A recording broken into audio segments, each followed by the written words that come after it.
Good morning. Thank you for coming today to hear me talk about my favorite subject, Hancock history. I don't know if you guys read the Seacoast Echo, but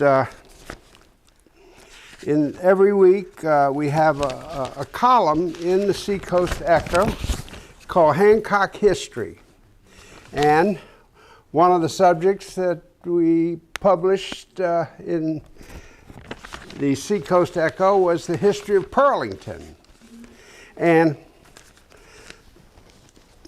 for those of you who might like history, the Hancock County has a Hancock County Historical Society. I'm a member of this society.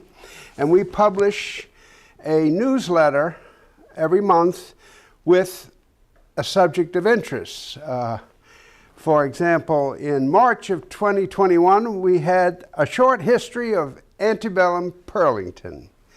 And then in June of 2021, we published an article called An Economic History of Antebellum Hancock County, which in those days was all about the Pearl River and Pearlington, because this is where the action was. And I didn't know this when I came here from New Orleans 18 years ago, but I do now. And in the first half of the 19th century, that would be from 1800 to say 1860, Pearlington was the most important commercial port on the Gulf Coast. It was a big deal. Today I'm going to speak about the history of the Bay Waveland Yacht Club. I am not a sailor, but sailors are dear to my heart. And so today I'm going to try to give you 120 years of history in 25 minutes about a yacht club that we have had here. You have to go back to the gay 90s. People came and went by horse-drawn cart or sailing boats or a train. In Bay St. Louis, the end of Washington Street was the commercial center of town up until when the railroads came through, and then the depot area became a hot commercial area. You might come here on the train, and then the hack would take you and your luggage over to the Crescent Hotel.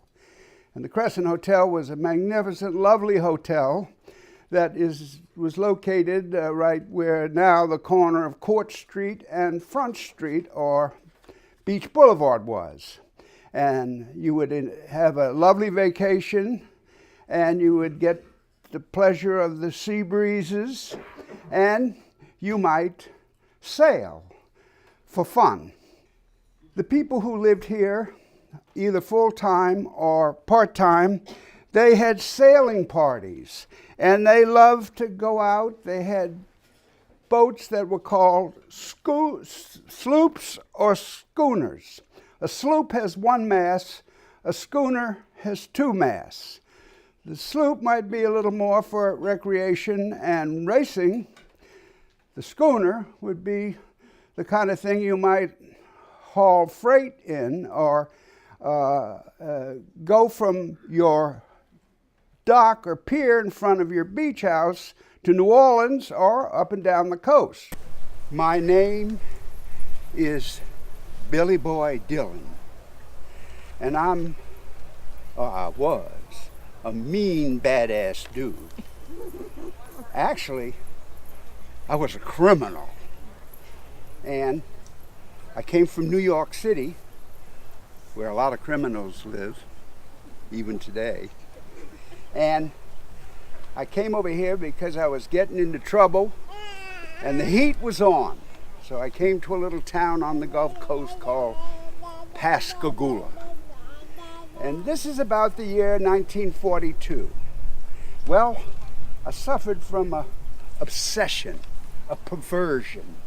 And that perversion was, I'd like to sneak into the house of little girls.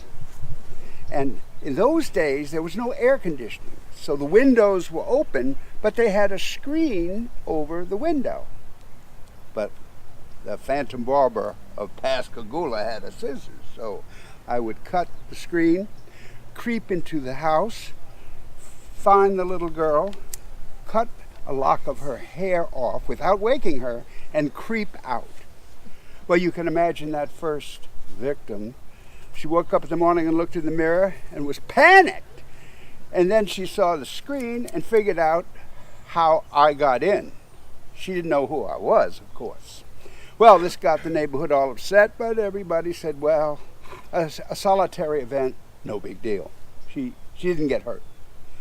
About 3 weeks later, a second little girl in the same neighborhood had a visit by the Phantom Barber of Pascagoula, and I acquired another lock of hair for my collection. So this went on. Now, by this time, the neighborhood's going crazy. The newspapers are asking the police, why aren't you doing something? So they started having more night patrols. Now, this is World War II, and you're supposed to have all the lights out. After my third victim, they said, turn the lights on in the neighborhood, all the street lights. I stopped then. But unfortunately, I got convicted, went to jail for beating a man named Heisman with a lead pipe to death, and stayed in the jail for a long time. And then about 1953, I was released.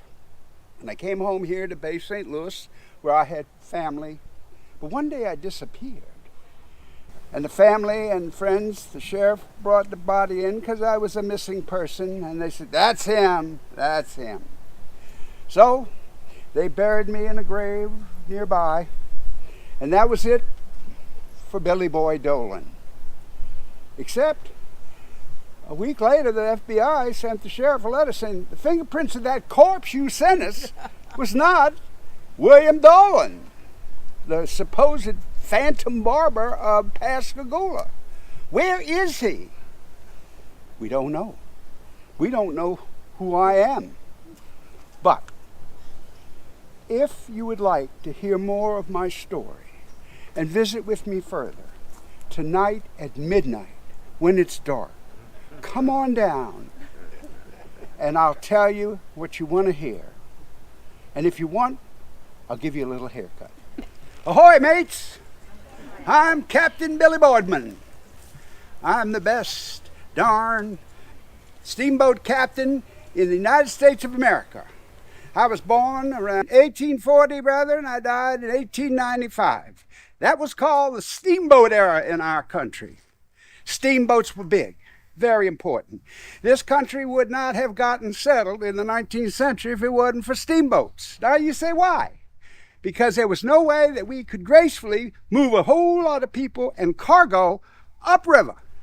We could all go downriver fine, but we had to go upriver if we were going to settle this whole continent. And we did, with steamboats. And the best steamboat captains came from Bay St. Louis, Mississippi. My family, my father, my brothers, my son, we were steamboat captains on the Pearl River and along the Gulf Coast and on the Mississippi River. In fact, I did most of my steamboating on the Mississippi River. Now, let me tell you about how we settled this country. My steamboats not only went up the Mississippi River, we went up the Red River. Then we come down the Red River and we go up the Mississippi River to St. Louis. Then we go to Missouri River. And then we take the Missouri River all the way north to Montana. Now that's the route that Lewis and Clark took in 1804. And that was one way that lots of immigrants either got up there to go mining, or go to Canada to go mining, or to go west to go to the Pacific Northwest. That would be your most northern trail. And we could get a steamboat up to Fort Benton in Montana at least 4 months of the year when the water's high. So we were all over this country in steamboats, and steamboats were important. Now I want to tell you a love story. Back in 1889, I'd retired. I was 55 years old, and that was an old guy in those days. And living right next to me over there in Cedar Point was a 21-year-old girl, most ravishing woman you ever saw, named Rita. Henrietta Leonard was her full name, but we all call her Rita. Well, she was gorgeous. I looked out on the street and see her going around and say, there's no way a man my age is going to be able to capture that girl. But I said, I'll write her parents a letter. And I wrote them and I said, I'm being respectful, but I'd like to marry your daughter. And so they talked to Rita, and Rita said, all right, I'll marry you. Well, lucky me. So we were married. And a few years went by, and we had 3 children. It's going good. It's going good. But then in 1894, I get Bright's disease and die. And leave poor Rita, 30-year-old widow, with 3 children.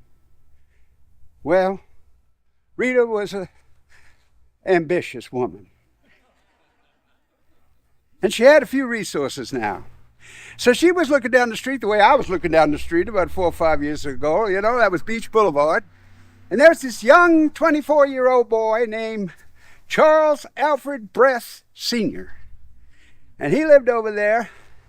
And Rita said, Charlie, let's get married. And so Charlie said, oh, yeah, I'd love to marry you, even though you're old.